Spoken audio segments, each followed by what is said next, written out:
Hola, ¿qué tal? Muy buenas noches, estimados amigos. ¿Cómo están? Sean bienvenidos a una capacitación virtual más de parte de la corporación Aceros Arequipa, la seguridad de un fierrazo. Es un gusto volvernos a encontrar después de tanto tiempo que no hemos tenido webinar de maestro de obra, pero el día de hoy vamos a tener un tema muy importante, sobre todo un tema que crea conciencia para cómo construir viviendas seguras, los consejos que va a dar de parte del profesor el día de hoy. ¿Para qué? Para poder mantener una familia unida. Ustedes saben que en estas fiestas donde que se reúne la familia, todos nos reunimos bajo un techo, bajo nuestra familia, bajo una vivienda, y en este caso queremos contribuir con que ustedes puedan aprender a construir viviendas seguras, ¿ya? Eh, Recuerden que el día de hoy tenemos también un sorteo. Van a ser 11 ganadores, 10 ganadores del kit de Aceros Arequipa y un ganador de una herramienta eléctrica que el día de hoy va a ser una sierra eléctrica. Entonces, muy funcional para todos ustedes. Ha habido algunos problemitas con la entrega de los regalos. Me he comunicado directamente con algunos ganadores para poder recopilar nuevamente su dirección para que se les pueda llegar de todas formas el regalo que han sido ganadores, ¿no? Recuerden que tienen que colocar una dirección válida. ¿Qué quiere decir una dirección válida? O sea, una dirección que tenga un número de manzana, un número de lote, la dirección de la calle. ¿Para qué? Para que la agencia que se encarga de hacernos el envío de todos estos premios pueda llegar a su vivienda y podamos entregarle de manera rápida los premios que ustedes ganan. De todas formas, por participar en nuestros webinars todos los jueves a las 7 de la noche. También quería empezar este webinar recordando cuáles son nuestros canales oficiales de comunicación por parte de la corporación. Nosotros tenemos el Facebook por el cual ustedes están ingresando, tenemos el Instagram oficial, tenemos también nuestro LinkedIn oficial y también el tema del Twitter. Entonces, bajo todas esas plataformas, nosotros nos comunicamos con ustedes, creamos eventos, pero nunca solicitamos información personal o nunca vendemos directamente por medio de estos canales. Ha habido muchos reportes y sobre todo acercándose a estas fechas, van a comenzar a colocar varias páginas falsas a nombre de Aceros Arequipa en las cuales van a ofrecer o vender productos relacionados de la marca. Entonces, ustedes ya saben que solamente la comunicación oficial es mediante este Facebook. No tenemos otro, no tenemos con otro nombre, no tenemos con el nombre de Pisco, no tenemos con nuestro nombre de nuestros almacenes. Solamente el único Facebook oficial es el que ustedes participan de nuestros webinars. Y por lo tanto, si ustedes ingresan a otro webinar, ayúdenos a denunciar que esos son parte de una estafa en el cual de repente pueden caer ustedes y solicitar dinero, de repente venta de algunos productos. Recuerden que solamente nosotros realizamos venta directa por parte de nuestros vendedores, que los cuales se identifican de todas formas a los puntos de venta en los cuales nos vamos a hacer la solicitud de compra, pero no vendemos directamente por estos canales, ¿ya? Así que nada, y quería empezar saludando a todos los amigos que nos están acompañando el día de hoy, a ver desde dónde nos saludan. A ver, la primera persona que nos ha comentado el día de hoy que se ha unido a la transmisión es Francisco González Gastlo. Buenas noches, ¿qué tal, Gonzalo? Como les digo, bienvenidos a esta capacitación. Y también tenemos personas que nos están saludando desde Trujillo, Aquiles Gamarra. ¿Cómo estás, Aquiles? Muy buenas noches. Ahora sí, Peter Ru, claro, volvimos, ya estamos de nuevo. Estuvimos en bastantes capacitaciones en todo a nivel nacional durante todo este año 2023. La verdad que ha sido una un buen año donde hemos vuelto a hacer las capacitaciones presenciales y también seguimos con nuestras capacitaciones virtuales. Desde Morrope, Lambayeque, Anderson García Avances. Recuerden, amigos, que para que ustedes puedan también descargar el certificado de participación de este webinar, al final de la capacitación van a encontrar un enlace en los comentarios, un enlace fijado, en los cuales ustedes tienen que hacer clic, ingresar, y se van a encontrar con un cuestionario de 5 preguntas, las cuales tienen que realizar de forma correcta, mínimo 3, para que se pueda descargar de forma automática el certificado de participación. No es solamente con el hecho de estar presentes acá, tienen que desarrollar ese cuestionario, ¿ya? Santa Cruz, Bolivia, sí, claro. Desde Barranquilla vive el Junior campeón Eduardo Hilera. Sí, de todas formas, el fútbol es la pasión a nivel nacional. Bueno, muchachos, amigos, el día de hoy nos acompaña el profesor Manuel Salirrosas, que nos va a dar el tema muy importante, cómo son estos consejos para construir una vivienda segura. ¿Qué tal? Muy buenas noches, profesor. ¿Cómo está? ¿Qué tal, Roycer? Buenas noches a todos nuestros amigos que nos siguen por estas redes sociales. Sí, pues ya este es el último webinar de maestro de obra del año 2023, profesor. ¿Cómo se ha sentido volviendo a dar estas clases para todos nuestros amigos? Muy contento de reencontrarme con todos nuestros seguidores desde el ESCON que hemos estado también. Se ve bastante el interés de las personas de a pie de estar informados y de aprender sobre esto de cómo se debe construir los procesos correctos, sobre la calidad de los materiales. Hay bastante acogida día a día sobre los webinars. Así es. Entonces, antes de empezar con su presentación, profesor, solamente recordarle a los amigos que son 2 enlaces. El primer enlace es para que ustedes se puedan registrar para participar del sorteo que va a ser al final. Y al final de la capacitación va a haber otro enlace para que ustedes puedan ingresar y desarrollar el cuestionario con las 5 preguntas para que puedan descargar su certificado de participación. ¿Ya? Y cuando ingresen, para que ustedes puedan ver el tema de regalo, coloquen una dirección exacta, por favor, amigos. Bueno, profesor, lo dejo con su tema y para todos los amigos. Bueno. Gracias, Roycer. Tengan todos, amigos, muy buenas noches. Vamos a darles algunas recomendaciones para construir una vivienda segura, pero recordarles que tal vez la principal recomendación es que cada vez que ustedes deseen construir una vivienda, reciban la asesoría de un profesional titulado y habilitado, dígase ingeniero civil o arquitecto. Esa sería la principal recomendación. Sin embargo, este webinar está orientado a todo lo que es autoconstrucción. Entonces, muy atentos nuestros amigos constructores sobre estas recomendaciones para que puedan realizar viviendas seguras, y también a nuestros amigos propietarios para que tengan en cuenta sobre la calidad de los materiales que deben adquirir y sobre las recomendaciones que les den sus maestros respectivos. Vamos a iniciar indicándoles los 5 consejos básicos que consideramos cuando se decide construir una vivienda segura. La primera recomendación es una buena ubicación. La segunda es que debe tener un diseño con una buena distribución. La tercera, debe tener un diseño sismo resistente.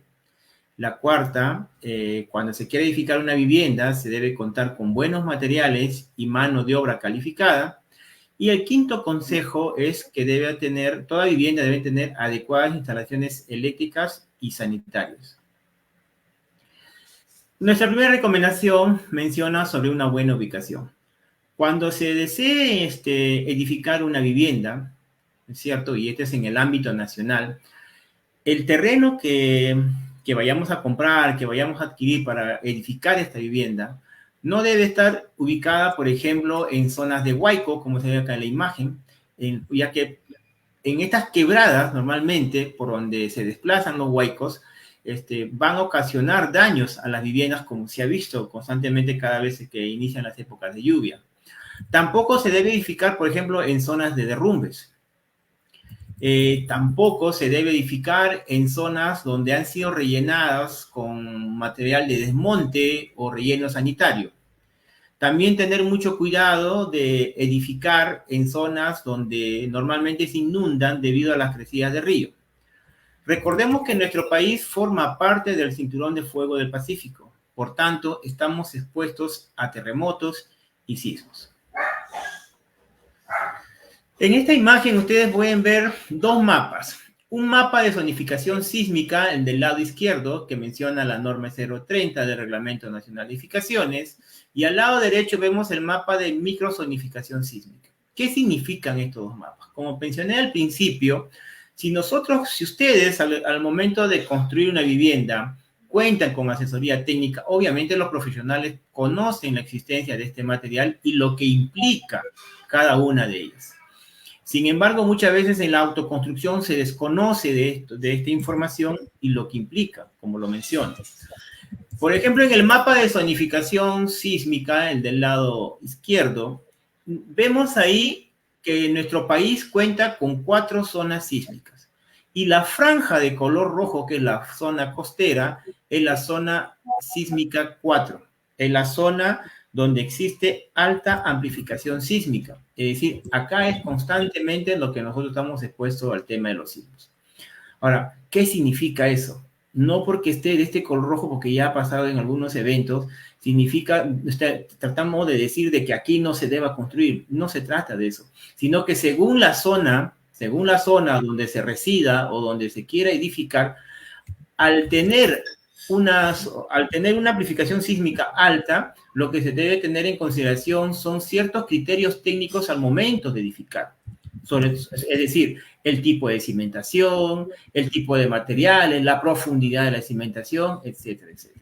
Entonces, partamos por eso, que en esta zona costera, nuestra capital Lima y toda la zona costera es de alta amplificación sísmica. Es decir, estamos expuestos constantemente a sismos, a diferencia de las demás zonas sísmicas.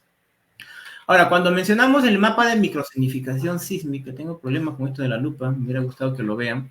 Aquí en la parte inferior del mapa de microzonificación sísmica ven unos cuadraditos de color verde, amarillo, anaranjado, rojo y turquesa. El de color rojo nos está indicando, por ejemplo, miren, todas estas zonas, esta es la zona de Lima, zona metropolitana de Lima. Por ejemplo, estos terrenos normalmente son canteras informales de donde se han extraído agregados, dígase arena gruesa, hormigón. Son también de este color rojo, son suelos de depósitos de arenas sueltas, son rocas apiladas, son suelos licuables, son zonas de alta amplificación sísmica. Y en el de la parte de lo que es la parte moradita, representan los suelos que han sido prácticamente con rellenos o escombros de algún tipo de material.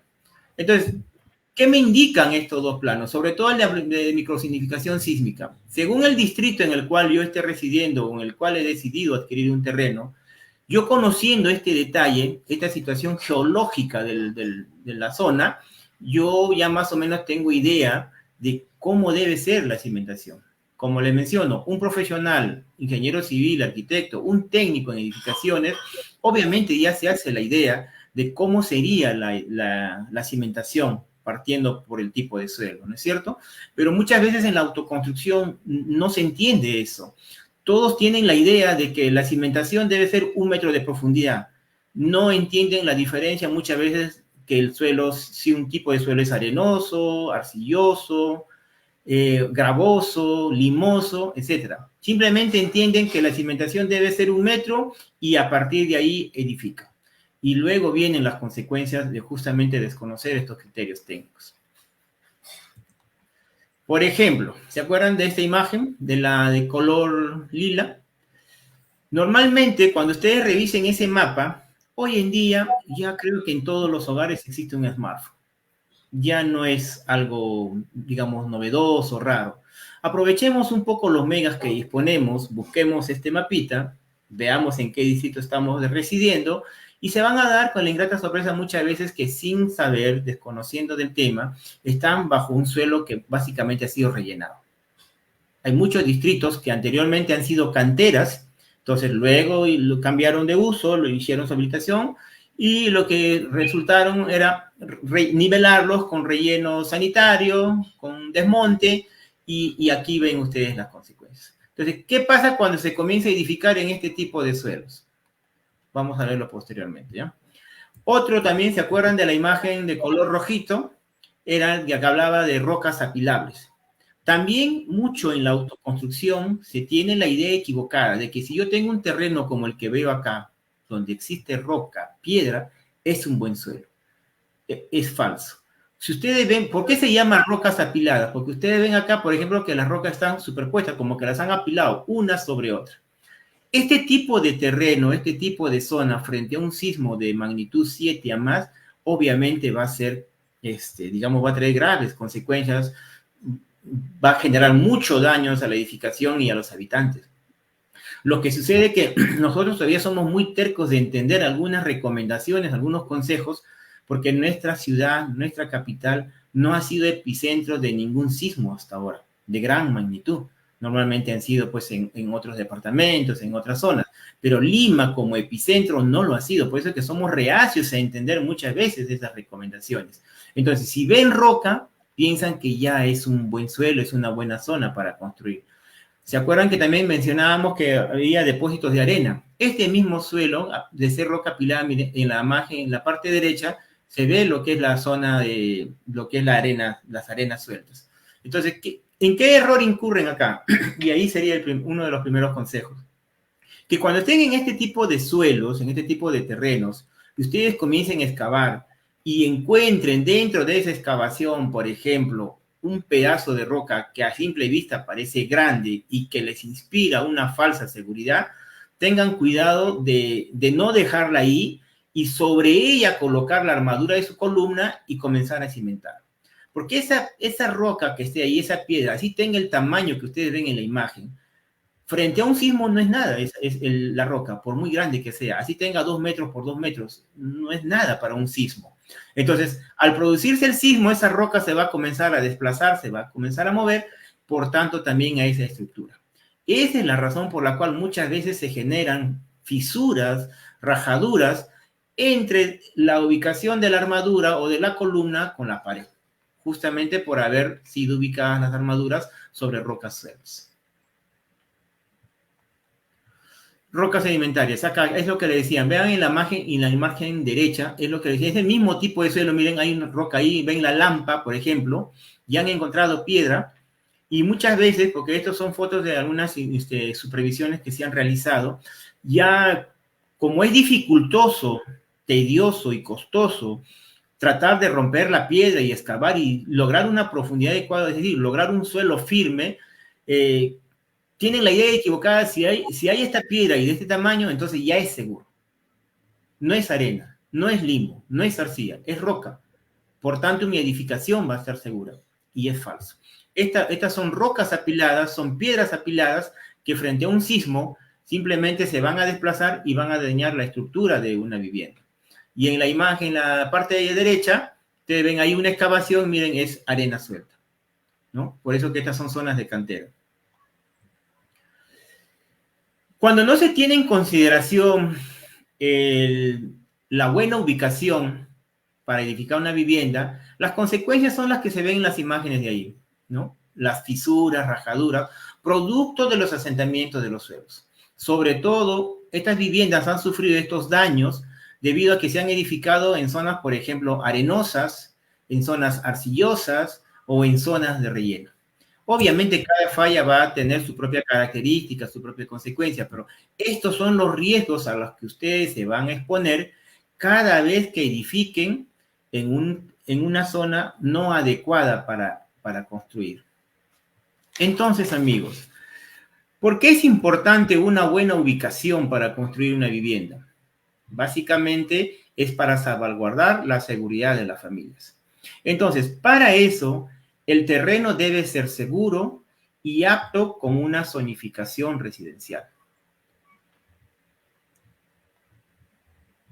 El siguiente consejo menciona sobre un diseño con una buena, ¿sí? Sobre un diseño con una buena distribución. ¿Por qué es importante esto de la buena distribución? Mucho en la autoconstrucción, como les digo, por falta de asistencia técnica, se tiene la idea equivocada que si, por ejemplo, yo tengo 90 metros cuadrados, que son las medidas en promedios en la zona de los conos, como es muy poco 90 metros cuadrados, yo trato de aprovechar cada metro cuadrado, cada centímetro cuadrado del lugar, porque necesito ambiente, necesito espacios, entonces dejo de lado el tema de las áreas de ventilación, de las áreas de iluminación, de las áreas de retiro, sobre todo municipal, y entonces, ¿qué logramos con esto? Que simplemente estas viviendas no sean funcionales, terminen siendo hacinadas, con poca ventilación y con poca iluminación natural. Por eso es importante realizar un buen diseño con una buena distribución, de modo que nos permitan realizar nuestras actividades y que sean espacios adecuados. Cuando hablamos de hacer una buena distribución, un buen diseño, nosotros tenemos que basarnos en el título 1 y título 2 del Reglamento Nacional de Edificaciones, donde vamos a encontrar normas como la que están acá en la diapositiva, la norma A010, que nos habla de las condiciones generales de diseño. En estas normas, por ejemplo, ahí ustedes pueden ver los diferentes artículos donde nos dicen, por ejemplo, cuál es la altura mínima que debe tener una edificación internamente, que es 2,30 metros como mínimo, pero menciona que si es en climas calurosos, la altura debe ser mayor y no menor a esta. Lo mismo, por ejemplo, cuando hablan de las vigas y dinteles, que la altura mínima debe ser 2,10 metros. Pero muchas veces, por ejemplo, como les menciono, al desconocer estos parámetros técnicos y tratar de aprovechar al máximo los espacios, se hacen escaleras que no cumplen con los parámetros mínimos, terminan siendo muy inseguras, muy pequeñas, que de producirse un sismo, dificultaría básicamente la evacuación, por ejemplo, con una escalera mal diseñada, mal ubicada, mal calculada. Y cuando no se respeta esta altura mínima que debe existir entre los dinteles y las vigas y el suelo de 2,10 metros, todavía se exponen más las personas cuando se traten de evacuar. Entonces, las normas que existen en el Reglamento Nacional de Edificaciones y las normas técnicas peruanas han sido creadas diseñadas, formuladas con la finalidad de orientarnos y guiarnos y brindarnos confort y seguridad cada vez que nosotros creamos que se desee edificar una vivienda. Porque recuerden que al edificar una vivienda se edifican hogares, en el cual va a haber personas, familias que van a residir en ellas y por tanto es importante que estas brinden seguridad. Les mencionaba sobre, por ejemplo, el tema de los voladizos. Y acá también existe mucha confusión. Quisiera que presten atención nuestros amigos que construyen y nuestros amigos propietarios, quienes tratan de aprovechar al máximo su centímetro cuadrado que tienen como propiedad e incluso proyectan aleros hacia la vereda cuando están prohibidas por la norma. En el artículo 14, por ejemplo, dice que las edificaciones que no tengan retiro no se permitirán voladizos. Sin embargo, en la mayoría de las viviendas de autoconstrucción tienen de su hito fronterizo, de la vereda hacia adelante, tienen aleros de 50 centímetros, 80 centímetros, incluso hasta más. Entonces, eso está prohibido por norma. No se puede hacer aleros del hito fronterizo hacia la calle, hacia la vereda. Si desean, pueden hacer sus aleros por ganar espacio, por diseño arquitectónico, por lo que ustedes consideren, pero deben hacerlo considerando un retiro, es lo que se llama retiro municipal, de tu hito fronterizo, de donde inicia tu vereda, hacia la parte interna de tu terreno, tú debes dejar, según la longitud del voladizo que quieras proyectar, debes dejar también un retiro. Se prohíbe, está prohibido por norma de que existan estos aleros y son comunes. Y ahora estructuralmente incluso se van a ver qué tipo de problema nos genera. Una de las consecuencias de construir sin planos, sin un buen diseño, es lo que se ve en esta imagen.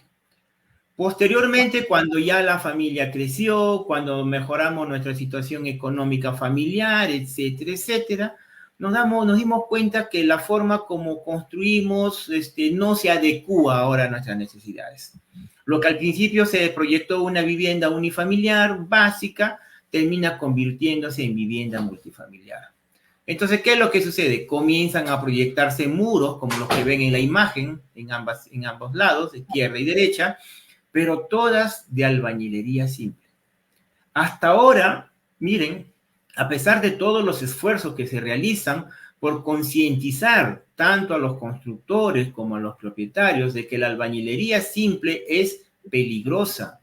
La albañilería simple no ofrece ninguna garantía frente a un sismo, ya que estas van a colapsar con facilidad cuando se produzcan estos sismos, porque no hay elementos estructurales que los confinen, columnas o columnetas y vigas soleras. Por tanto, este tipo de albañilería no se debería emplear y sin embargo se sigue usando de manera constante y continua. E irresponsablemente también diría yo. Miren, ¿qué pasa cuando no se realiza un plano, no se proyecta desde el inicio a lo que nosotros en futuro vayamos a querer realizar? Se comienzan realizando modificaciones estructurales como las que ustedes ven. Esta picadura que ustedes ven en el techo es producto de que ya esta vivienda presentaba fisuras en la zona de la losa, producto del sobrepeso que se venía generando, porque como les mencioné anteriormente, ya pues la familia va creciendo, se va incrementando el número de habitantes, los muros, etcétera, etcétera, y comienza a haber más peso para lo cual fue proyectada en un principio. Pero ¿qué es lo que genera todo lo que ustedes ven acá? Picaduras por todos lados, tratando de adecuarse lo mejor posible. ¿Cuál es el riesgo de todo esto? Muchas veces también esto se realiza sin ningún criterio técnico. Sí, picar es fácil, pero ¿cómo saber si donde se está picando es la forma, digamos, el lugar adecuado o no? Por eso es que al inicio de este webinar les mencioné que tal vez el consejo más importante es que cuenten con asesoría técnica, con la asesoría de un profesional. Entonces, amigos, para terminar con esta parte, ¿por qué es importante un diseño funcional? Un diseño funcional, como hemos estado viendo tanto en esta diapositiva como en esta que está acá, es que nos permita tener ambientes y espacios adecuados para poder realizar nuestras actividades. Cuando no se realizan planos, no se realiza un buen diseño, las consecuencias van a ser lo que ven en esta imagen y en la imagen de acá. El tercer consejo, realizar un diseño sismo resistente. ¿En qué consiste eso? El diseño sismo resistente consiste en que una vivienda deba resistir los sismos. Recuerden que el término antisísmico no existe como tal. Usar un término como antisísmico ya es algo ambiguo. Es algo que no existe en ninguna parte de nuestro planeta. Porque sería decir que esa vivienda es antiterremotos, antisismo, antitodo. O sea, es imposible. El término correcto es sismo resistente. Entonces, para que una vivienda sea sismo resistente, se debe cumplir estos siguientes criterios. Por ejemplo, que la edificación deba tener forma simétrica, como se ve acá en el lado derecho, simétrica, no forma irregular. Debe ser simétrica.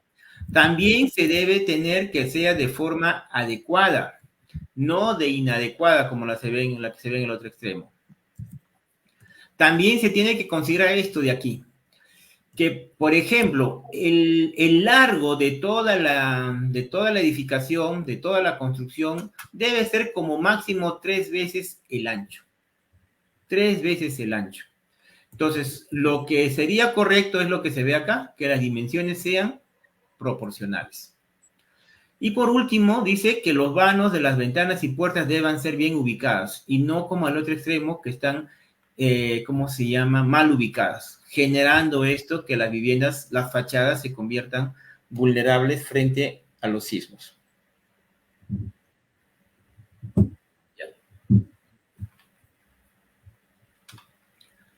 Miren, para que una vivienda sea sismo resistente, ¿qué se debe cumplir? Cuando hablamos de albañilería confinada. Ojo, recuerden que en nuestro país existen 2 sistemas constructivos. Lo han estado ustedes viendo, todos aquellos que nos han seguido fielmente, constantemente, que en nuestro país existen 2 sistemas constructivos, el sistema de pórticos y el sistema de muros portantes. Acá en nuestro país el sistema de muros portantes es el sistema más accesible, más económico, más empleado. En cambio, el sistema de pórticos es un poco más costoso. Sin embargo, cuando uno hace visitas de inspección a estas zonas, a estas obras que se producen que se realizan por autoconstrucción, tienen la idea equivocada de que un sistema de pórticos, es decir, elaboro mis columnas, encofro mis vigas y mi losa, y me sale más barato que usar ladrillo, porque ya después hago los muros. Entonces, ¿por qué les resulta más barato ese sistema de pórticos que teóricamente y prácticamente debería ser más costoso que el sistema de muros portantes? Uno, porque la calidad de concreto que están empleando no es la que corresponde. En un sistema de pórticos para niveles de 4 o 5, recuerden que cuando se hace un sistema de pórticos, se hacen proyectando edificaciones mayores a 5 pisos. Porque en el sistema de muros portantes el número máximo es 5 pisos. Entonces, ¿qué sucede? Se usan resistencias de concretos de baja calidad. El acero que se emplea muchas veces no es el que corresponde, porque como no existe asesoría muchas veces, ponen un número de aceros y una sección de aceros que no corresponde para el tipo de fin de uso y la cantidad de peso que va a soportar la edificación. Entonces, tienen la idea equivocada de que como solamente yo elaboro mis columnas y luego lo techo, me está saliendo más barato que hacer el sistema de albañilería. Obviamente le está saliendo más barato porque el proceso y la forma como lo están elaborando es la incorrecta. Por tanto, eso termina siendo más inseguro que el sistema de albañilería. Entonces, enfoquémonos ahora en el tema de lo que es sistemas de muros portantes. Como ustedes ven en esta imagen de la izquierda, miren, este también es un sistema de muros portantes. Se llama muros portantes, ustedes ya saben, porque debe haber continuidad de los muros en todos los niveles. Pero, ¿qué pasa, por ejemplo, cuando, miren, va cambiando? Ustedes ven acá en esta parte del ingreso, está la puerta, más al otro extremo, un muro está dentro y otro muro está afuera. O sea, no hay una simetría en lo que es la parte estructural. Y ahora, miren, enfóquense lo que les mencionaba, el tema de los aleros. De por sí ya les mencioné que por norma están prohibidos realizar aleros de nuestro hito perimetral hacia la vereda. Sin embargo, si tuviéramos que hacerlo por la razón que fuese, tuviéramos la necesidad, también no se realizan de manera correcta. En estas tres imágenes, miren, vemos viviendas, fachadas, que tienen un alero. No importa si solamente sean de 50, 60, 70 centímetros, sino es la concepción estructural, el criterio sismo resistente que deberían tener estas fachadas. En algunas sesiones en las que tuve la oportunidad de estar en estos webinars, ya les había mencionado que lo que ustedes ven acá en estas tres imágenes, en estas dos al menos donde se ven las fachadas, es albañilería simple. Y ya quedó demostrado en el sismo en Pisco 2007, Chile 2010, que las mayores pérdidas de vidas que se generaron durante esos sismos fueron justamente por este tipo de albañilería en las fachadas. Porque las personas pueden ponerse a buen recaudo, lograr salir de sus viviendas, pero lo que generó pérdidas de vidas y lesiones en las personas que lograron llegar a este punto de sus fachadas fueron los pedazos y los bloques de ladrillo que se comenzaron a desprender en esas dos fechas que les mencioné, porque este tipo de albañilería es completamente insegura. No ofrece ninguna garantía. En esta parte, por eso, como ejemplo, dicen no, muros sin viga solera. Es cierto, es parte de nuestra realidad socioeconómica. Muchas veces, con mucho esfuerzo, uno inicia primero haciendo el primer piso, haces el segundo piso. En el segundo piso, primero haces un gran esfuerzo en hacer solamente los muros y posteriormente ya haces la losa. Pero así como está en esta concepción, cuando estos muros están sin la losa, son totalmente inseguros porque no están confinados. No hay vigas que lleguen a confinar, ni columnetas que puedan confinar a estos muros. En la imagen de acá abajo en el centro, miren, hay es una vivienda de 3 niveles, pero miren los 2 niveles de arriba. Están sobre un alero y miren en la misma esquina. Todo es albañilería simple. No hay elementos de confinamiento. Y cuando se produzca el sismo que estamos esperando, y muchas veces ya la gente deja de creer cuando uno les menciona que nuestra capital va a sufrir, porque no pasa, o sea, no, estos están locos, de verdad que están locos, no sé qué han tomado algo que estaba, o sea, se han metido de la mala, ¿no? Porque muchas veces he escuchado eso, te has metido de la mala, usa de la buena, me dicen, pero no es eso, o sea, muchas veces el hecho de que esté demorando más implica más riesgo todavía. Entonces, y se sigue cometiendo los errores que ustedes ven en esta imagen. Estas imágenes son fotos de viviendas que existen en nuestro país. Ustedes salgan ahí luego de este webinar hacia sus zonas, hacia su cuadra, hacia su avenida, y van a ver fachadas, creo que todas las fachadas son de este tipo. Entonces, ustedes pónganse a pensar ahora que si teniendo este tipo de fachadas, que ahora se les está explicando que frente a un sismo, estas van a colapsar y son las que más pérdidas de vida generan, lesiones generan. Mide cuánto tienes de ancho tu pista, tu calle. ¿A dónde puedes ir si tienes a todo tu recta de tu calle viviendas de 3, 4 pisos? Y el ancho de tu pista muchas veces llega a 4 metros, 5 metros. ¿Te imaginas? Es como que estás queriendo ponerte a buen recaudo y vas a tener una lluvia de bloques de ladrillo, bloques de muros. Va a ser una cosa terrible. Y no lo digo por ser apocalíptico, ni tratar de asustarlos, sino es tratar de crear conciencia, amigos. Ya en la propuesta, ingresen por favor a la página de Censico, busquen la propuesta de la norma E070 del 2020, ya se ha hecho trabajo de investigación, solamente se está esperando que el Ministerio de Vivienda y Construcción emita la resolución para su publicación y su aplicación. Ya hay formas de justamente asegurar estos muros a través de mallas electrosoldadas. Prácticamente es como que el muro quedaría como un sándwich, porque las mallas van en la parte interna y externa, y luego con un mortero, con una buena proporción de 1 en 1, se hace un forjado, y lo que permite ese refuerzo es que justamente estos muros colapsen con esa facilidad que les estoy haciendo mención. Nuestras autoridades tienen conocimiento de todo esto que lo menciono. Hace unos años atrás, recuerden, antes de la pandemia, muchos de nuestros seguidores me darán la razón. Conscientes de esto, nuestras autoridades a través del Fondo Mi Vivienda comenzaron a reforzar aquellas viviendas que estaban las columnas totalmente el acero corroído, producto de la humedad, a causa de la mala calidad del concreto que se empleaban justamente por no tener conocimientos técnicos, por no tener una asesoría técnica. Entonces llegó el COVID y nos perjudicó mucho en este sistema de lo que se estaba tratando de crear conciencia, porque las autoridades del gobierno en ese momento, a través del Fondo Mi Vivienda, apoyaba con reforzar 4 columnas, pero cuando ya uno, propietario, padre de familia, veía el estado calamitoso del acero y de la columna, uno tomaba conciencia y decía, no, pues si estas 4 columnas están así, entonces todas las demás deben estar igual. Entonces se creó un tipo de conciencia en ese momento. Pero como les menciono, llegó el COVID y cambió todo eso. Porque lo siguiente iba a ser lo que les menciono ahora. Esto es nuestra realidad. Tener viviendas inseguras, fachadas inseguras, hecho con un material inadecuado, el ladrillo pandereta. No es que yo le tenga bronca al ladrillo pandereta. El ladrillo pandereta a mí no me ha hecho nada. Pero lamentablemente se le da un mal uso. El ladrillo pandereta no fue creado para hacer muros, ni siquiera de tabiques como lo que nosotros vemos. Ahorita vamos a ver un tema también de los ladrillos.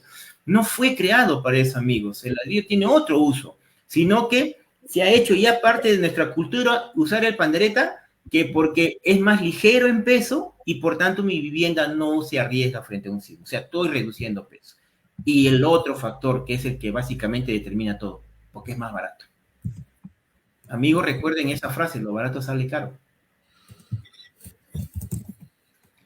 Entonces, aquí, por ejemplo, para nuestros amigos constructores que son parte de esto de la autoconstrucción, ingresen y acá me ayudarás tú, Roycer. Se cuenta con este manual de construcción para maestro de obra, ¿no es cierto, Roycer? Acá en este manual ustedes van a encontrar de manera sencilla lo que han hecho los profesionales que cuenta Aceros Arequipa, es interpretar la norma y en un lenguaje más sencillo, más entendible, incluso hasta ya ni tienes que calcular nada, ya vas a darte cuenta que en este manual tú encuentras las medidas del acero que debes encontrar según la dimensión de tu losa. Entonces, no hay justificación, amigos, para seguir construyendo mal.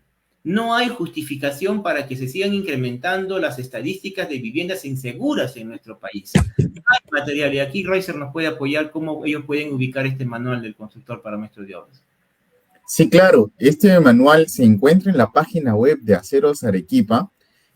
Ustedes ingresen a la página web acerosarequipa.com.p, o también si ustedes están en otros países, ingresen también a Aceros Arequipa, busquen en el costado el país de donde se están, busquen Perú, y en la parte donde se encuentra la Academia del Acero, una sección que se llama la Academia del Acero, van a poder ustedes ingresar a la parte de viviendas. Y ahí está todos los manuales que nosotros tenemos, desde el manual del constructor, el manual del propietario, también tenemos el manual y la tarjeta de doblado, y como todas las publicaciones que tenemos de parte de Aceros Arequipa para construir viviendas seguras, Manuelito.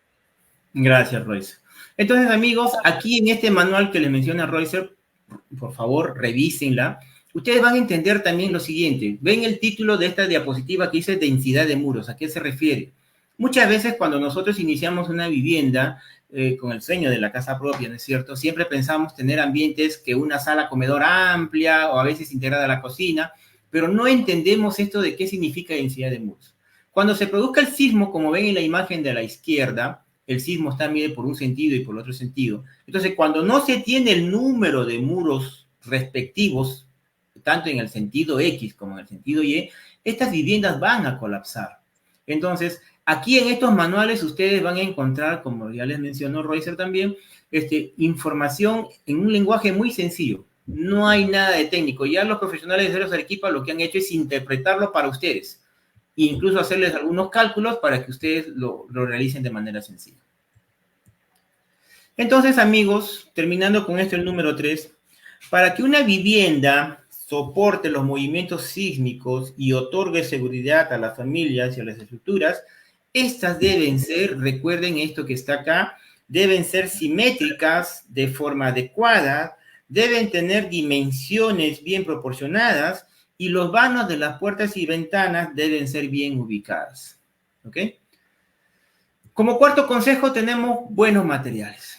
Vamos a tratar un poquito esto, ya lo hemos visto anteriormente, solamente es un recordaris. Recuerden que cuando trabajamos con unidades de albañilería, amigos, se debe trabajar con el ladrillo sólido, no con el ladrillo hueco.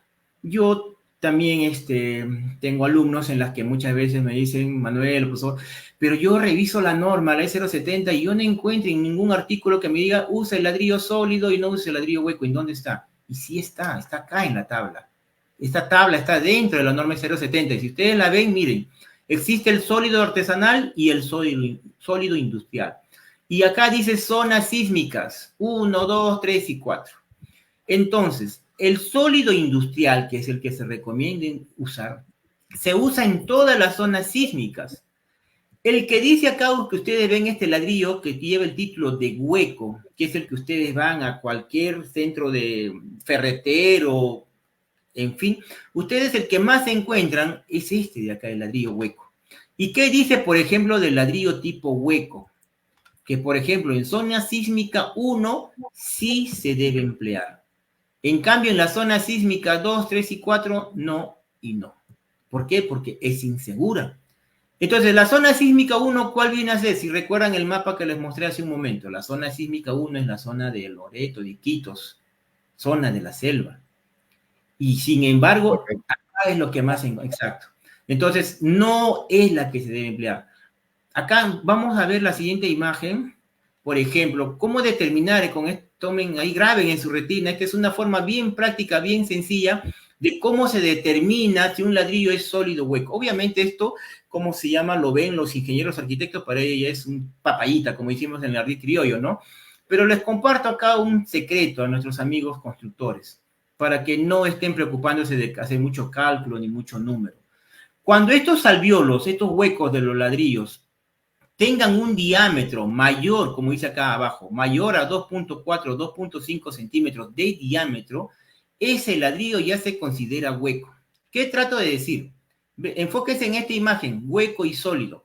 Para hacer un ladrillo sólido, que es el que se debe emplear en esta zona sísmica 4 a la cual nosotros pertenecemos, este diámetro, este alvéolo, este huequito de estos 18 agujeros del ladrillo, deben medir como máximo 2.4 o 2.5 centímetros. Es decir, que cuando ustedes introduzcan sus deditos, los dedos de las manos para coger el ladrillo, incluso debe tener hasta cierta dificultad, ¿no? Aquellos que tengan los dedos más gruesitos. En cambio, los ladrillos que son considerados huecos tienen diámetros hasta de 3 a más centímetros. Entonces, ¿por qué son inseguros? Porque estos ladrillos huecos, miren, tienen menos densidad que el otro. Entonces, no van a resistir el tema de los sismos. Otra cosa muy importante, amigos, también está en la norma. El hidratar de manera correcta los ladrillos. Un error muy común, muy frecuente, es el día a día, es el pan de día a día en la autoconstrucción.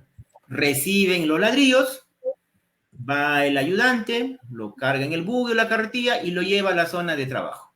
Cogen la jarrita, le echaron agua y ya se ponen a trabajar.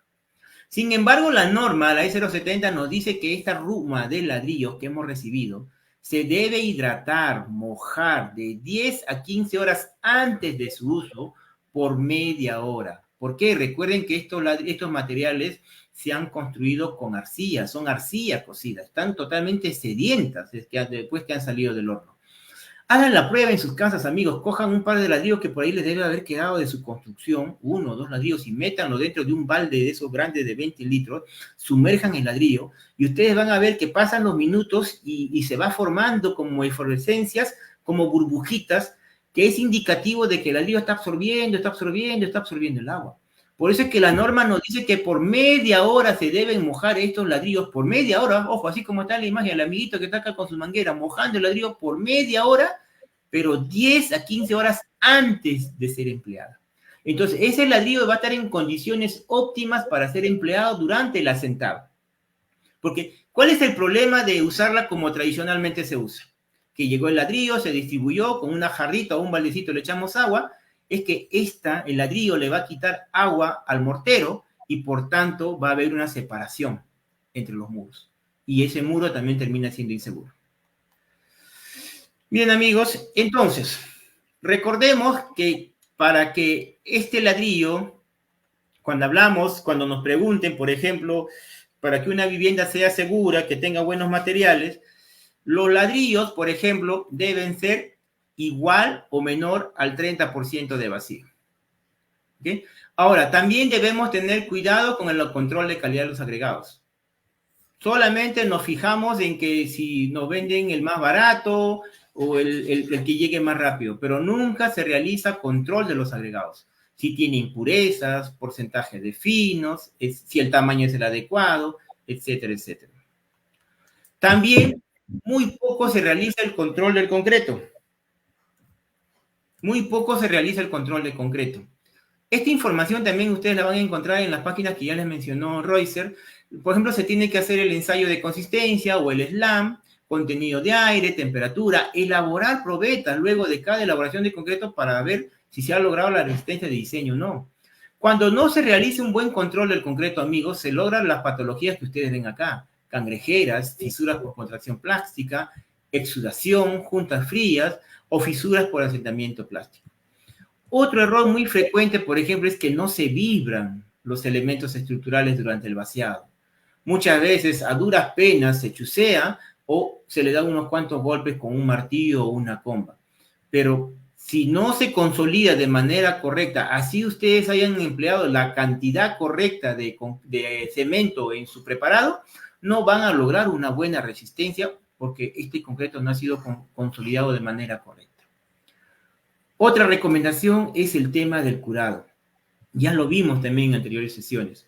Olvídense de que curar significa que yo lo desencofro temprano, cojo un baldecito, una jarrita, le echo agua y ya está. Ese elemento estructural se debe mantener húmedo, amigos, por 7 días. ¿Por qué es importante estos 7 días y mantenerlo húmedo? Porque ahí van a lograr 70% de su resistencia de diseño. El mal curado es la principal causa por la cual muchas viviendas en estos momentos en nuestro país son vulnerables a los sismos, porque si ustedes pidieran un ensayo, una extracción de diamantina, se llama, extrajeran una muestra de sus columnas, yo estoy casi seguro, porque ya nos ha pasado en muchas viviendas que se ha hecho supervisión, de que esas columnas no llegan ni a 100 kilos de resistencia por centímetro cuadrado, cuando lo mínimo debería ser 210 kilos. Pero dicen, ¿pero por qué? ¿Qué pasó si mi maestro es muy bueno? Yo he visto que ha echado la cantidad correcta de cemento, yo he visto, le he exigido que no le eche mucha arena, etcétera, etcétera, que no le eche mucha agua. ¿Por qué no logró esa resistencia que se esperaba? porque no se curó de manera adecuada. No se curó de manera adecuada. Y acá también es una forma para aquellos, nuestros amigos, que les es difícil entender el lenguaje técnico de que metro cúbico, pie cúbico. Esta es una forma práctica de cómo se calcula. O sea, ustedes pueden cubicar, porque cuando uno compra material, por ejemplo, no lo compra así con estos valores de 35.3 pies, ni nada de eso, o 0.1 metros cúbicos, sino cómo compramos básicamente dependiendo de la cantidad que vamos a trabajar por buggies o carretillas o vales. Con este ejercicio, ustedes van a poder tener bastante ayuda. Las consecuencias de no realizar un buen control durante el vaciado o la elaboración de concreto es lo que vemos acá. Miren, el acero totalmente corroído, es lo que les mencioné. Esta imagen es la captura de una vivienda, justamente cuando se estaban reforzando antes de la pandemia. Aceros totalmente corroídos. Miren, estos estribos ya básicamente son hilitos. Otro problema, cuando no se hace un buen control de los agregados, sobre todo, miren, se tienen piedras más grandes de las que deberían. Muchas veces se pide piedra chancada de media pulgada y terminan usando piedras de 3/4 y las consecuencias son estas. Cangrejeras en los encuentros más críticos de una edificación, en el encuentro columna-viga. Y otra, la que vemos acá, que es básicamente por no realizar un buen control en la elaboración de los tableros para el encofrado, es decir, aplicarle desmoldante, mantenerlos limpios, desencofran y simplemente terminan quebrando las esquinas y exponiendo el acero. La siguiente es el control y habilitación del acero. Esto también sigue siendo todavía un problema que debemos ir superando. La forma correcta. Ya Reuser les mencionó, Aceros Arequipa ha preparado todo este material de tal manera que ustedes les sea más fácil poder realizar su elaboración, los doblez para cuando elaboren sus estribos, sus bastones, y no tengan lo que ven en esta imagen. Miren, donde se ve la X, este tipo de doblado es lo que casi siempre se encuentran en obra. ¿Qué pasa al hacer este tipo de doblado? Se generan fisuras. Por tanto, la vivienda termina siendo vulnerable frente a los sismos. Lo correcto son los dos doblez que ven debajo, ¿no? Que están con el check de puente. Otro también es que cuando se elaboran estribos, al no tener en consideración y respetar estas tablas que Aceros Arequipa les ha preparado, es que tiene, miren, estribos no uniformes. A un extremo una medida, al otro extremo otra medida. Otra cosa a considerar muy importante son el empalme de las columnas y vigas. Las columnas se deben empalmar, como ustedes ven, en el tercio central, y no hacer lo que vamos a ver a continuación. En esta imagen de la derecha, ustedes pueden ubicarse un muro que está de ladrillo pandereta. El fondo, miren, es ese tradicional rucucho, ¿no es cierto? El rucucho es el ladrillo que no ha pasado el control de calidad, que lo venden más barato, que de ser duro es duro, sí, pero ya está vitrificado. Este ladrillo, si bien es cierto, está superpuesto, pero ante un sismo también va a colapsar porque no ha logrado una buena adherencia con el cemento, porque está vitrificado. Pero miren el traslape de esta columnita donde está este cable colgadito. Y miren, si se realiza la losa, prácticamente 15 centímetros es lo que va a tener como mecha para el siguiente nivel. Otro error muy común que se presentan cuando se trabaja con esto de los aceros, miren, todo, típicamente es esto, ¿no? Tener portones y puertas metálicas, pero para lograr colocar estos elementos, ¿qué se tiene que hacer? Picar las columnas. Picar las columnas y luego soldarlas. Recuerden que el acero elaborado bajo la norma 615 no es para soldar, amigos. Hoy ya Aceros Arequipa hace un tiempo ya produce el acero binorma. Cuando ustedes no quieran estar preocupados de cuál es el acero, bajo qué norma se fabrica, si debo soldar, simplemente adquieran el acero binorma y se van a olvidar de esta preocupación de que, tal vez hice mal y no debería haber soldado. Con el acero binorma se evitan de esta preocupación. Por último, amigos, el último consejo, tener adecuadas instalaciones eléctricas y sanitarias. Esto también es nuestro día a día. Muchas veces no existe esa coordinación que debería existir entre los profesionales de las diferentes especialidades y que no pase lo que se ve en estas imágenes. Cuando ya se realicen las instalaciones en la losa, miren cómo las tuberías de desagüe terminan fracturando todas las viguetas de la losa. Y adicionalmente, miren cómo grifan el acero de las vigas. Acá en la imagen de la derecha también se ve. Miren, ven acá. Por hacer esta instalación. Recuerden, amigos, que esta instalación, por ejemplo, el de tubo de 2 pulgadas, no debería ingresar por la viga. por más que yo tenga un punto para un lavadero ahí, acá se deberían emplear 3 codos de 45 y hacer como una especie de suple acá afuera, por fuera, de modo que cuando se llene la losa y se llene el contrapiso, no quede expuesto la tubería y se evita este daño que ustedes ven acá. Tal vez el mayor daño está acá de haberlo grifado, pero miren acá, la tubería de 2 pulgadas entró prácticamente en toda la viga. Esta zona, imagínense ustedes cómo se comportará frente a un sismo. Lo mismo sucede acá. El tema de las temperaturas en la losa. Igual, usar dados, las tuberías deben ir debajo de la temperatura para evitar la contracción o fisuras por contracción luego de un vaciado de la losa. Y amigos, ya casi estamos finalizando. Esto, por favor, ténganlo siempre presente. La razón más grande de tener seguridad en el trabajo debe ser la más pequeña. Recuerden que no hay trabajo grande o pequeño en la cual no se debe emplear los EPPs. Piensen en sus hijos, piensen en su familia, no se expongan, no se sientan inmortales. Hay muchos amigos que se sienten inmortales, no les gusta usar el casco, que les incomoda, que se les cae el pelo, que los lentes, que se les opacan, que los guantes, no, yo ya tengo mi mano ya dura, mi mano tiene suela ya, porque estoy lleno de callos, se sienten inmortales. Piensen en sus hijos, piensen en sus familias. Entonces, nuestras conclusiones, amigos. Es importante que todas las construcciones que se realicen en el país se ejecuten cumpliendo nuestras normas técnicas, por todo lo que ya se ha mostrado, ¿no es cierto? También una vivienda bien construida permite salvar vidas. Es lo que les mencioné hace un momento, el ejemplo de Pisco 2007, Chile 2010. Muchas vidas se perdieron a razón de la albañilería simple, a razón de malos procesos constructivos.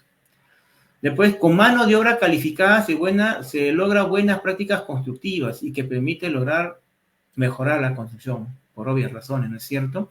Y esto, revisar periódicamente las instalaciones eléctricas como el cableado, el sistema de puesta a tierra, interruptores diferenciales y termomagnéticos, tomacorrientes, alumbrados y tablero en general.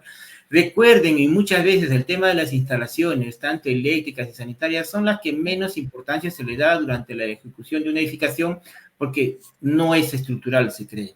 Pero sin embargo, por ejemplo, ¿qué pasa si a una instalación sanitaria como la del desagüe no se le da la importancia o la relevancia del caso? Cuando exista una fuga producto de una fisura por la mala calidad del material o por mal proceso, esa humedad que va a generar ese desagüe va a terminar dañando la zapata, la cimentación, la columna. Y en el tema eléctrico similar, si no se considera la calidad de los materiales, muchos de los incendios que se han producido, que vemos diariamente en la televisión, en los noticieros, es producto de los cables de mala calidad que generan cortocircuitos y que generan chispas. Buenos amigos, espero que les haya sido útil este webinar, Reiser. Sí, claro que sí, Manuelito, así todos están muy atentos, han estado muy interesante la capacitación, pero tenemos acá unas preguntas también que nos han hecho a través de los comentarios en el Facebook.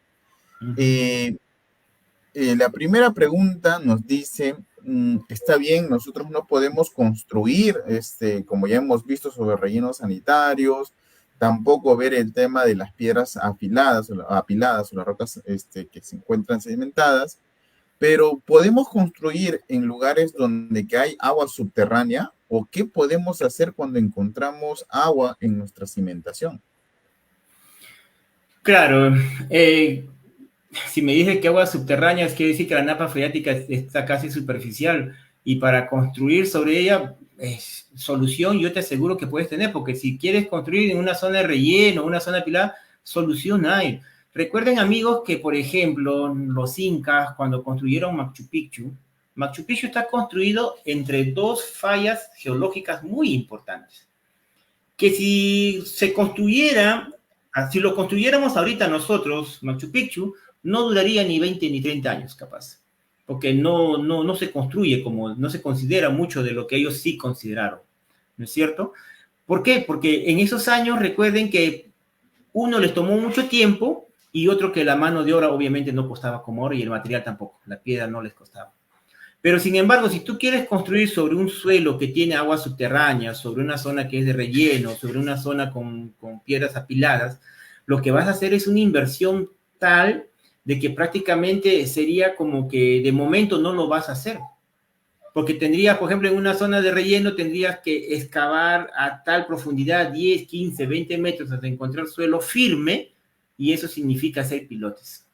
Y hacer pilotes a lo que tú pensabas hacer una cimentación corrida superficial, obviamente no hay una diferencia abismal en costo, en corte. Y lo mismo también con el tema de hacer cuando tú tienes aguas subterráneas.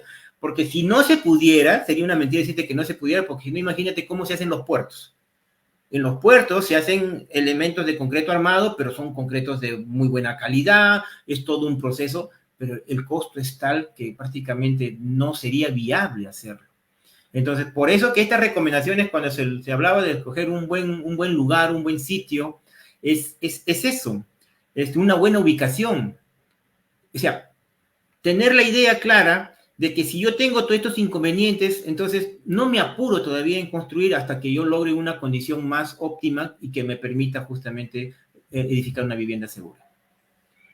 Así es, claro. De repente, por nuestro factor económico, muchas veces nos lanzamos ya a construir y sin, como tú dices, Manuelita, sin tener pues la cantidad necesaria o ya prever, pues eso, ¿no? O sea, ese es parte del anteproyecto, ya prever qué cosas hacer tus estudios de mecánica de suelo para saber cuánto necesitas realmente de dinero para poder construir ya pues una vivienda en el lugar donde has comprado tu terreno, ¿no? Claro. A ver, acá también nos están preguntando, Manuelito, sobre los voladizos. ¿Por qué no se pueden o no se deben de colocar voladizos? ¿Qué nos dice la norma? ¿Hay un tema estructural o es un tema de arquitectura o zonificación? De repente, ¿por qué no se deben colocar voladizos? Claro, lo que pasa es que la norma no te dice que tú no hagas voladizo, lo que te prohíbe la norma es que tú lo hagas de tu hito fronterizo, o sea, entre tu hito y la vereda, tú ahí no debes hacer el voladizo, tienes que hacerlo de tu hito hacia adentro. Hacia Pero como adentro. les mencionaba, acá nosotros tenemos la cultura de que nosotros queremos aprovechar cada centímetro cuadrado. Entonces, ¿para qué yo voy a irme hacia atrás porque quiero tener mi voladizo si lo hago hacia la vereda? Alguien lo hizo y todos ahí obedientemente comenzaron a hacerlo. Pero como acá en nuestro país, lamentablemente, echa la ley, echa la trampa, muchas veces también acá existe responsabilidad de nuestras autoridades porque ellos deberían aplicar lo que está ahí en la norma. Es aplicable. Todas las viviendas que tienen alero deberían ser demolidas. Pero muchas veces acá pues impera el tema esto de la corrupción, de la informalidad, y hemos ido creciendo de manera desordenada. O sea, está prohibido porque tú le estás quitando, tú estás entrando hacia un área común, hacia un área libre, y así tú lo realices dentro de tu hito, dentro de lo que es tu terreno, la altura mínima que debería tener ese alero es 2 metros 30. Sin embargo, cuando se hace un recorrido por los conos, por nuestros barrios, vas a encontrar voladizos que están a 1,20 m, 1,50 m, según el desnivel del terreno, porque la idea de los voladizos es ganar terreno. Entonces, ¿qué estás generando ahí? Estás quitando transitabilidad, ¿no es cierto? Peatonal, que es un derecho universal. Y todo Así lo es. que implica también, pues, ¿no? Claro, ahí especificar, como tú dices, Manuelito, que no es que la norma no te prohíba que tú hagas voladizos, sino como tú dices, del límite de tu terreno, que no te excedas, pues, como Claro, en no muchos salgas a casos la estaba vereda, viendo. no salgas a la vereda. ¿Se acuerdan que Exacto. estaba esa noticia también que estaban varias municipalidades, estaban rompiendo justamente a varios vecinos que han invadido parte de la pista? Entonces, ese es el problema. Así es. Acá hay una pregunta también, sobre más, es un tema de investigación. Ya se ha visto muchas veces estas construcciones con drywall. Se puede hacer una construcción mixta de drywall, ladrillo o de repente, ¿cómo es este tipo de uniones? Porque muchas veces se hace drywall en los pisos superiores. Inclusive he visto que hacen un drywall de 2 pisos. Tienen una casa de 3 pisos del material noble y encima colocan drywall unos 2 pisos superiores. ¿Esto es correcto? ¿Hay una buena adherencia? ¿Qué se sabe sobre esto, Manuelito?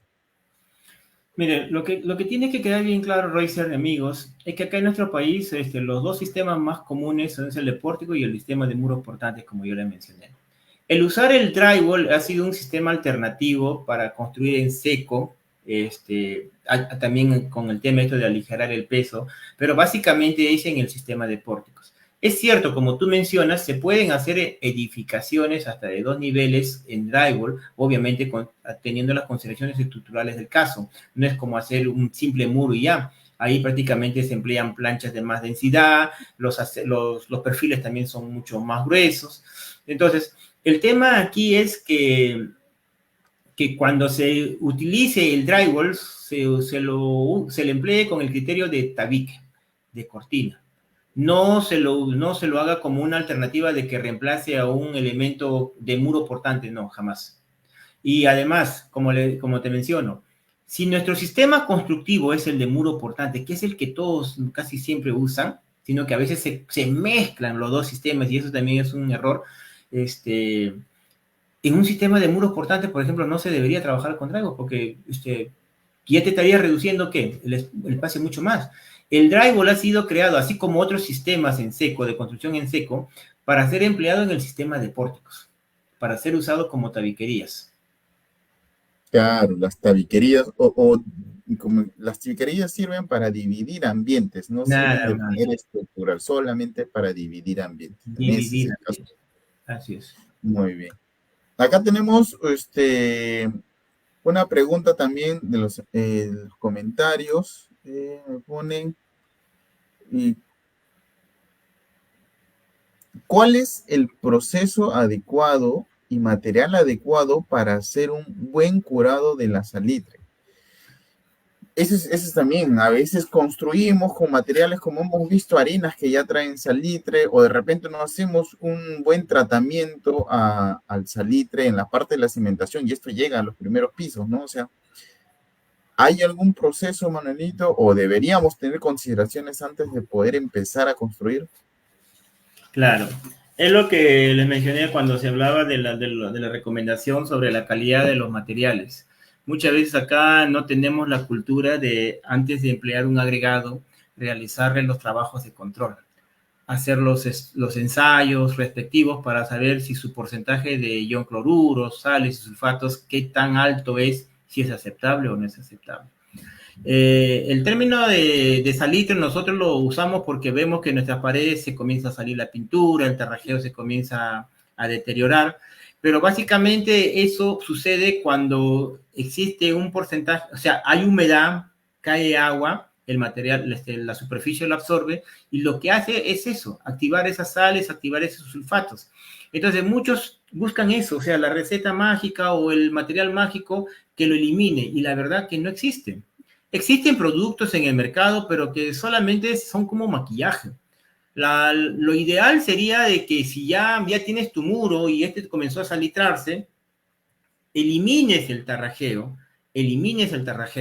y si ves que el ladrillo, la unidad de la bañería está en buenas condiciones, ahí sí tal vez puedes hacer un tema de lavarlo con un poco de ácido muriático, tomar ciertas precauciones y volverlo a tarrajear y usar algunos aditivos epóxicos que eviten que justamente ingrese la humedad y siga activando esas sales, esos sulfatos, y volverlo a tarrajear. Pero no, dentro de lo que he visto y de lo que he aplicado también, productos y productos hay en el mercado, pero solamente son maquillajes. No te eliminan el problema de salitre porque pasa un tiempo y nuevamente repite. Así es, correcto. Ya es simplemente un analgésico que no te soluciona el problema, solamente te calma el dolor. Así es, Así ¿verdad? es. Acá nos están consultando sobre la parte del ladrillo hueco y el ladrillo sólido. Uh-huh. Ahí hay que, como les decía, también podemos mezclar, yo siempre a veces les digo, también podemos mezclar el tema de utilizar ladrillos huecos o panderetas dentro del primer piso, pero ubicándolos correctamente. O sea, tenemos que aprender a diferenciar cuáles son los muros portantes en una edificación. ¿No es así, Manolito? Sí, pero acá hay que tener mucho cuidado con esto cuando se dice que el ladrillo pandereta se puede usar como tabiquería. Lo que te mencioné hace un momento, que ya está dentro de la propuesta desde el año 2020 y ha habido una campaña intensa de parte de Sensico justamente dando a conocer esto, de esto que es nuestra realidad, de que existe un gran problema, de que se han hecho miles y tal vez millones de viviendas con ladrillo de pandereta, es que se tengan que reforzar con mallas electrosoldadas, porque no se trata de que si trabaja como tabique o como muro portante, o sea, muchos dicen ya, como tabique no hay ningún problema, no es eso, lo que pasa es que el ladrillo pandereta no ha sido creado ni siquiera para que trabaje como tabique, entonces es un ladrillo tubular tan débil que cuando se produzca el sismo que estamos esperando, ese ladrillo se va a hacer como galleta, se va a destrozar con facilidad. O sea, no se trata de que si lo uso en tabique y ya, estoy libre de pecado, no. Eh, Cuando uno quiere hacer tabiques, por eso existe, dentro de los ladrillos 18 huecos, existe el sólido y el hueco. Les aseguro que el ladrillo hueco, ese 18 huecos, el ladrillo 18, 5, 18 huecos, el ladrillo hueco, el que su diámetro es mayor al de 3 centímetros, es el que se debería emplear en realidad para tabiques. Y el ladrillo sólido es el que se debería usar como para muros portantes. ¿Por qué? Porque mientras que el ladrillo sólido tiene una resistencia a la compresión de 180 kilos por centímetros cuadrados, el otro ladrillo puede llegar a tener 130, 120, el pandereta ni a la mitad. Entonces, es tan frágil el pandereta como les menciono de que se va a integrar. Entonces, esta propuesta, esta solución que han encontrado este grupo de investigadores, ingenieros, de reforzar estos muros hechos con ladrillo pandereta, es justamente eso. Hacerlos como si fueran un sándwich, porque tienen que llevar mallas electrosoldadas a ambos extremos, amarrarlas y luego pañetearlas con un mortero de buena proporción para que justamente eso, cuando se produzca este sismo que estamos esperando, se podrán rajar, se podrán partir, pero no van a desprenderse y generar pérdidas de vida. Esa es la idea. Así es, correcto, correcto. Acá hay una pregunta que me parece interesante de Manuel Peña. Dice, ¿se pueden hacer columnas que van a ser columnas de unión o columnetas de amarre que van a unir los dos muros a partir de un segundo piso o tienen que nacer desde el primer piso? A ver si entiendo bien la pregunta, ¿no? O sea, las columnetas es una cosa, las columnas es otra. Las columnetas básicamente lo único que hacen es confinar muros. Las columnetas, por ejemplo, solamente se emplean, como hemos visto en estas imágenes de las fachadas, que solamente su único trabajo sería confinar, sostener al muro, evitar que se desprenda con facilidad cuando se produzca el sismo. En cambio, una columna es portante, transmite carga, resiste peso, ¿no es cierto? Entonces, si ya nosotros estamos hablando de un sistema de muros portantes, tenemos muros como tales, entonces, que vienen desde el primer piso, las columnetas solamente van a trabajar en la parte, por ejemplo, de las puertas y zonas donde no impliquen mayor esfuerzo estructural. En cambio, cuando trabajamos en el sistema de pórticos, por ejemplo, en el sistema de pórticos, todos los tabiques, cuando se hacen muros de tabiques, todos tienen que ser confinados, con la diferencia de que estos muros no van hacia las columnas, y ese es otro problema que normalmente ocurre en nuestro país. Muchos construyen columnas de 25 por 25 y hacen su muro de soga. Eso también es algo que se tiene que corregir, porque ahí lo que se está perjudicando es al elemento estructural, porque los muros no deberían trabajar en conjunto con las columnas robustas. Así es, correcto, correcto, amiguito Manuel. De todas formas, muchísimas gracias por esta capacitación, Manuel, por habernos brindado todos estos consejos muy importantes de seguridad, sobre todo en esta época, como les comentaba al inicio, en el cual vamos a estar unidos en familia y siempre pensamos en eso, ¿no? En que una vivienda es un lugar en el cual nos sentimos seguros y en el cual debemos de construir pensando en brindar esa seguridad a nuestra familia. Por eso el tema de hoy es justamente cómo construir viviendas seguras. Y en eso te agradecemos mucho, Manuelito. Por favor, tus palabras de despedidas.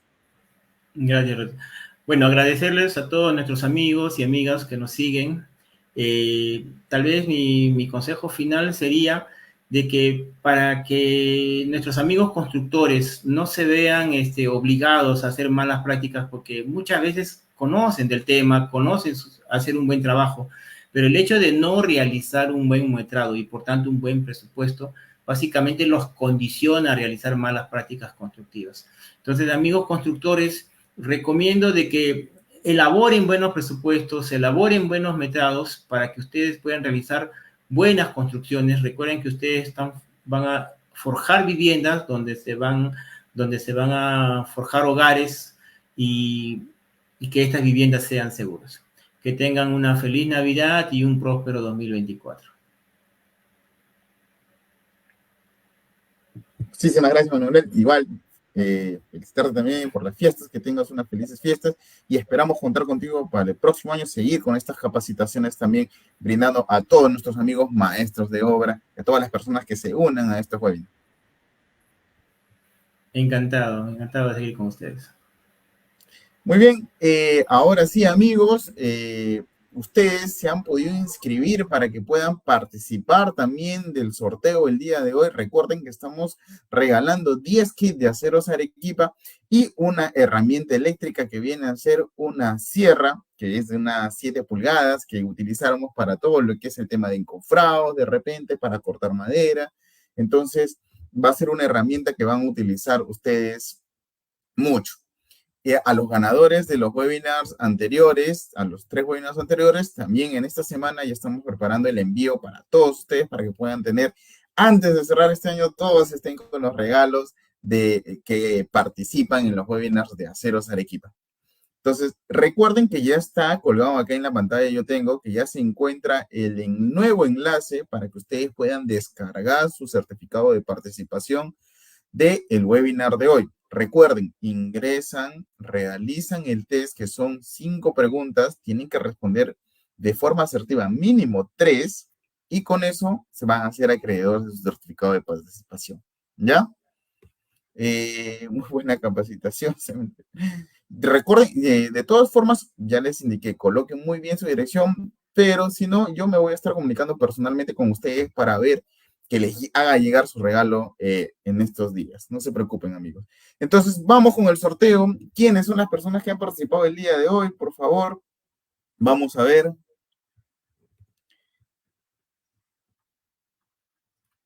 A ver, ya estamos, amigos, cargando. Muy bien, ahí está toda la información. ¿Cuántos tenemos? Muy bien, tenemos muchos inscritos. Miren, estas son todas las personas que se han logrado inscribir para que puedan participar del sorteo. A ver, vamos a sortear 11 números, 11 personas. Recuerden que las 10 primeras personas se van a llevar el kit y la última se va a hacer acreedor de esta sierra eléctrica, 7 pulgadas. A ver, vamos a ver, por favor. Iniciamos con mucha suerte para todos, mucha suerte para todos. Iniciamos con el sorteo. 5, 4, 3, 2, 1.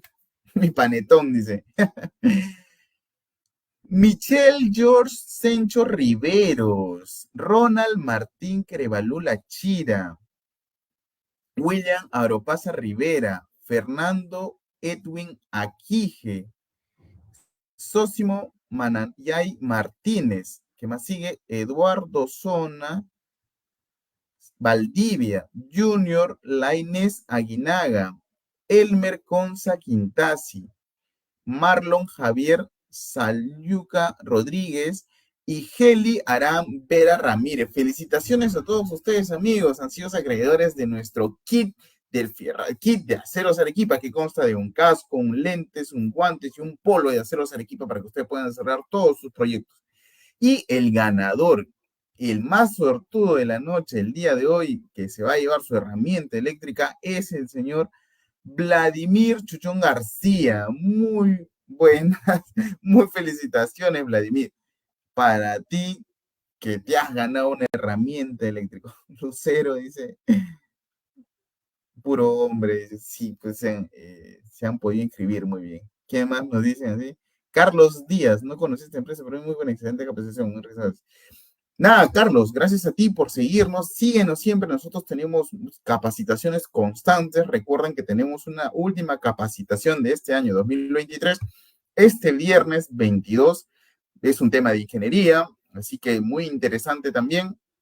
Entonces, Ronald, me quedo con bueno, el mejor regalo. Sí, así es, Ronald. el conocimiento que uno se lleva siempre es muy importante y lo más importante de que ustedes puedan estar en estos webinars es que lo pongan en práctica, que todo lo aprendido lo traten de llevar el campo en su día a día, que traten de siempre recordar cuáles son los buenos procesos de construcción. Recuerden, como les venimos repitiendo tanto Manuel o durante todo este año que hemos venido con los webinars, lo más importante es construir viviendas seguras, porque no van a vivir cualquier otra persona o no va a vivir, no es para un material, no es para que vivan algunos animales, es para que vivan nuestras familias o las familias, las personas para las cuales construimos. Entonces, la meta y siempre lo que nos caracteriza a la Corporación Aceros Arequipa es tratar de construir viviendas seguras para todos. Así que pasen unas felices fiestas. Recuerda que todavía nos vemos el 22. Vamos a estar presentes allí en este último webinar y muchísimas gracias por habernos seguido hasta el día de hoy, por haberse quedado con nosotros y nos vemos el próximo jueves. Muchísimas gracias. Hasta luego. Cuídense.